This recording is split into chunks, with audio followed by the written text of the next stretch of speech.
아직 당수는 인주는 못 받아.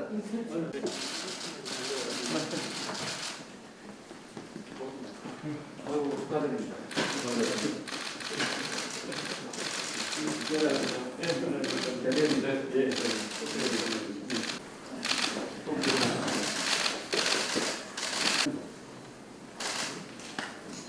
정의당을 찾아주신 국민의힘 이준석 대표님 진심으로 환영하고 축하드립니다.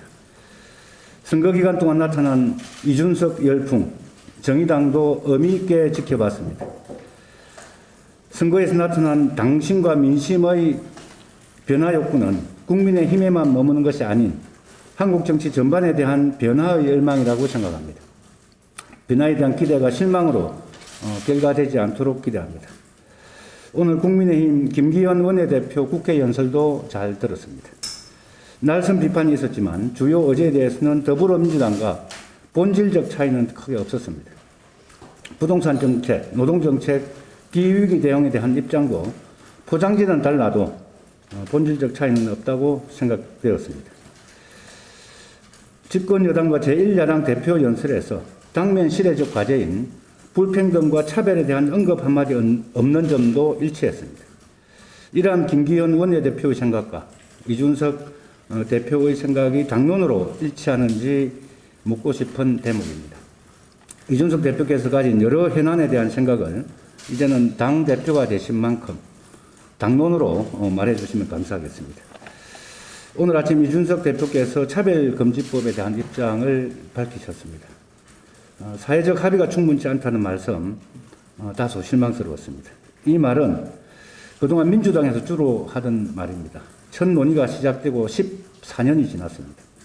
국민의 88.5%가 동의하는 만큼 연내 입법이 되도록 적극적인 논의를 요청드립니다. 이준석 대표께서 당선 직후 광주 철거 건물 붕괴 참사 희생자들의 분향소를 다녀오셨습니다. 이제 정치권의 조문 정치는 끝내야 합니다. 정의당은 중대재해를 없애기 위해 모든 당력을 쏟고 있습니다. 중대재해 특별본부를 구성하고 중대재해 119 센터를 만들고 중대재해 건절 전국민 캠페인을 펼쳐나갈 계획입니다. 중대재해를 막는데 미비한 제도 개선을 위한 중대재해 건절 특위를 국회에 설치할 것을 제안드립니다. 어제 열린민주당 대표를 만난 자리에서 여야정 협의체 구성 운영에 대해 비교섭 단체 정당까지 포함해야 한다는 취지의 말씀에 감사드립니다. 젊은 대표이면서 원내대표이기에 당 안팎에 많은 도전과 어려움이 있겠지만 당을 잘 이끄셔서 국민의힘이 수구보수가 아니라 개혁보수 정당으로 거듭나기를 기대합니다. 이를 통해서 이번 대선 국면이 인물 대결이 아닌 한국 사회 비전과 과제를 둘러싼 정의당과 국민의힘의 정책 대결 경쟁의 장이 되도록 만들어주시면 감사하겠습니다. 찾아주셔서 다시 한번 감사드립니다.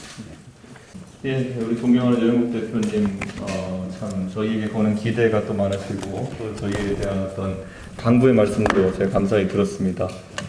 기본적으로 저는 노원구에서 정치를 계속 하고 있습니다. 그리고 노원구에서는 정의당 당세가 다른 것보다 훨씬 강한 곳입니다. 특히 구의원 단위에서는 그 기초의 단위에서는 특히 노원구의 정의당 주희준 구의원과 저희 또 국민의힘 구의원들이 협력을 통해 가지고 노원구의 많은 문제를 다루고 있습니다. 그렇기 때문에 저는 정의당과의 어떤 협력이라는 것이 결코 생소하지 않고 앞으로도 잘 할 수 있을 거라 생각하고요.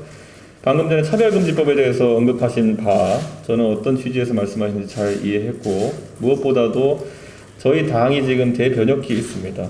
지금까지 저희 보수정당이 외면하거나 피해갔던 의제들을 다루는 것을 주저하지 않겠습니다. 지금까지 차별금지법에 대한 저희 당론이 매번 확정되지 않았던 것은 이 논의 자체를 저희가 진행하는 것을 두려워했기 때문입니다.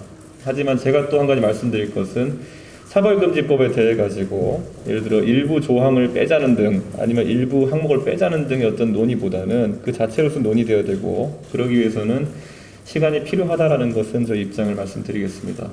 저에게 개인 입장을 만약에 전화로 물어보시면 언제든지 답장 드리겠습니다.